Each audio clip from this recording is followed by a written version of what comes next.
Ronda Veritas Report. Okay, mga kapanalig, dapat nga po lagi tayong nangangamusta sa mga nagaganap din po sa labas ng ating himpilan. Ito po, isang report, livelihood project ng isang NGO para sa mga kababaihan sa Baseco, Manila naging matagumpay. Detalye mula kay Nolan Ariola. Maraming salamat mga kapanalig. 72 kababaihan mula sa Baseco, Tondo ang nagtapos sa Trades of Life Livelihood Program matapos makumpleto ang 40 oras na pagsasanay sa pananahi na isinagawa ng Junior Chamber International o GCI Manila. Kasabay ng pagtatapos ng mga benepisyaryo, formal ding binuksan ang Trades of Life Livelihood Center na magsisilbing sentro para sa produksyon, pagsasanay at pagpapaunlad ng kabuhayan sa komunidad.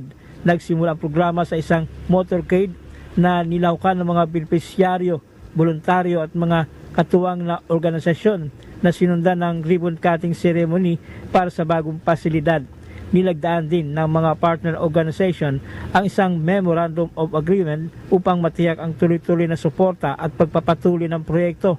Ayon kay Project Chairman Bagsi Ancheta, layunin ng programa na mabigyan ang mga kababaihan ng pangmatagalang oportunidad sa kabuhayan sa pamamagitan ng pagsasanay, pasilidad at akses sa merkado.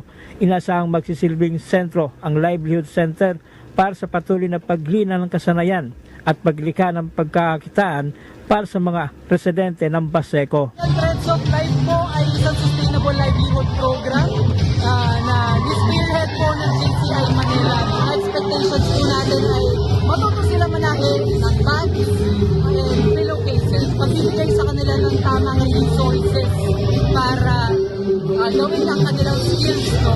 Bigyan po natin sila ng market access kung saan nakipag-partner po tayo sa iba't ibang kumpanya. GCI Manila, thank you very much po sa inyo, sa tulong nyo, sa pagtyaga nyo sa aming mga nanay.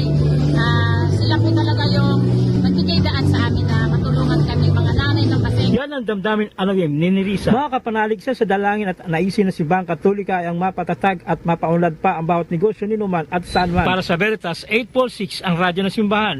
Ako ang inyong kapanalig, Nolan Ariola, sumay nyo ang katotohanan. Ronda Veritas Report. Thank you, Nolan Ariola. Okay, at tuloy-tuloy po tayo.